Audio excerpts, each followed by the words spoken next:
दिल्ली के पास ग्रेटर नोएडा में आज से 4 दिन चलने वाले विश्व डेयरी सम्मेलन 2022 की शुरुआत हो गई है।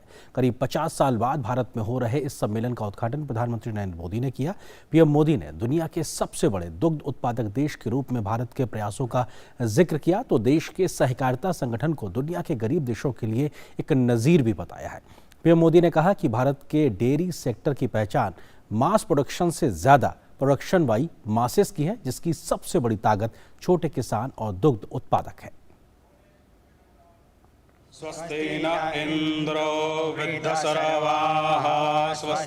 भारतीय संस्कृति और इसके समृद्ध विरासत के प्रतीक स्वस्ति मंत्र की ध्वनि से गुंजायमान अंतर्राष्ट्रीय डेयरी संघ विश्व डेयरी सम्मेलन 2022 का सम्मेलन, जिसका उद्घाटन प्रधानमंत्री नरेंद्र मोदी ने किया।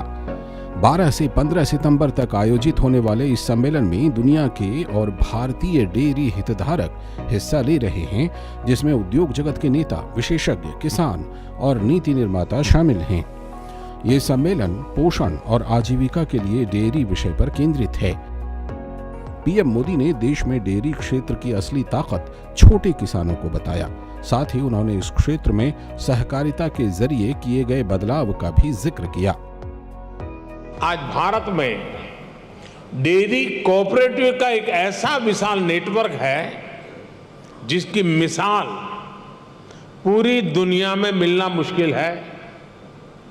ये डेयरी कोऑपरेटिव्स देश के 2 लाख से ज्यादा गांवों में करीब करीब 2 करोड़ किसानों से दिन में 2 बार दूध जमा करती हैं और उसे ग्राहकों तक पहुंचाती है। इस पूरी प्रक्रिया में बीच में कोई भी मिडलमैन नहीं होता। प्रधानमंत्री के विजन से प्रेरित होकर सरकार ने अपने स्तर पर डेयरी क्षेत्र को बढ़ावा देने के लिए कई कदम उठाए हैं, जिसके फलस्वरूप पिछले 8 वर्षों में दूध उत्पादन में 44% से अधिक की वृद्धि हुई है। आज वैश्विक दूध में 23% हिस्सेदारी भारत की है। देश में सालाना करीब 210 मिलियन टन दूध का उत्पादन होता है और इससे 8 करोड़ डेयरी किसान सशक्त हो रहे हैं, जिसमें बड़ी संख्या में महिलाओं की हिस्सेदारी है। भारत के डेयरी सेक्टर में विमेन पावर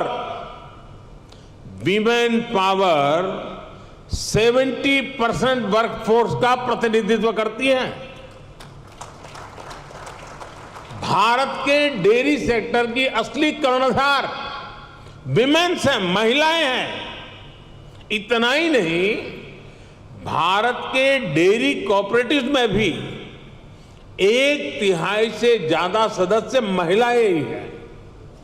आप अंदाजा लगा सकते हैं, भारत में जो डेयरी सेक्टर 8.5 लाख करोड़ रुपए का है, जिसकी वैल्यू धान और गेहूं के कुल प्रोडक्शन से भी ज्यादा है, उसकी ड्राइविंग फोर्स भारत के ग्रामीण क्षेत्र में रहने वाली महिलाएं हैं, हमारी माताएं हैं, हमारी बेटियां हैं। पीएम मोदी ने कहा कि देश में पशुओं के व्यापक टीकाकरण पर भी बल दिया जा रहा है। उन्होंने बताया कि 2025 तक पशुओं को फुट एंड माउथ डिजीज और ब्रुसलोसिस की बीमारी से मुक्ति के लिए 100% टीकाकरण का संकल्प लिया गया है। पीएम ने पशुओं में मिल रही लंपी बीमारी का जिक्र किया और कहा कि विभिन्न राज्य सरकारों के साथ मिलकर केंद्र सरकार इसे नियंत्रित करने की कोशिश कर रही है। पिछले कुछ समय में भारत के अनेक राज्यों में लंपी नाम की बीमारी से पशुधन की क्षति हुई है। विभिन्न राज्य सरकारों के साथ मिलकर केंद्र सरकार इसे कंट्रोल करने की पुरजोश कोशिश कर रही है। हमारे वैज्ञानिकों ने लंपी स्किन डिसीज की स्वदेशी वैक्सीन भी तैयार कर ली है। वैक्सीनेशन के अलावा जांच में तेजी लाकर पशुओं की आवाजाही पर नियंत्रण रखकर उस बीमारी को काबू करने की कोशिश की जा रही है।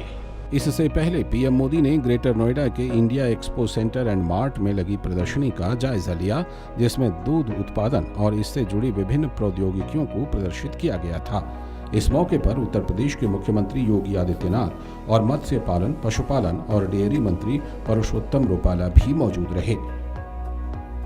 ब्यूरो इनपुट्स के साथ अनुज यादव की रिपोर्ट, डीडी न्यूज।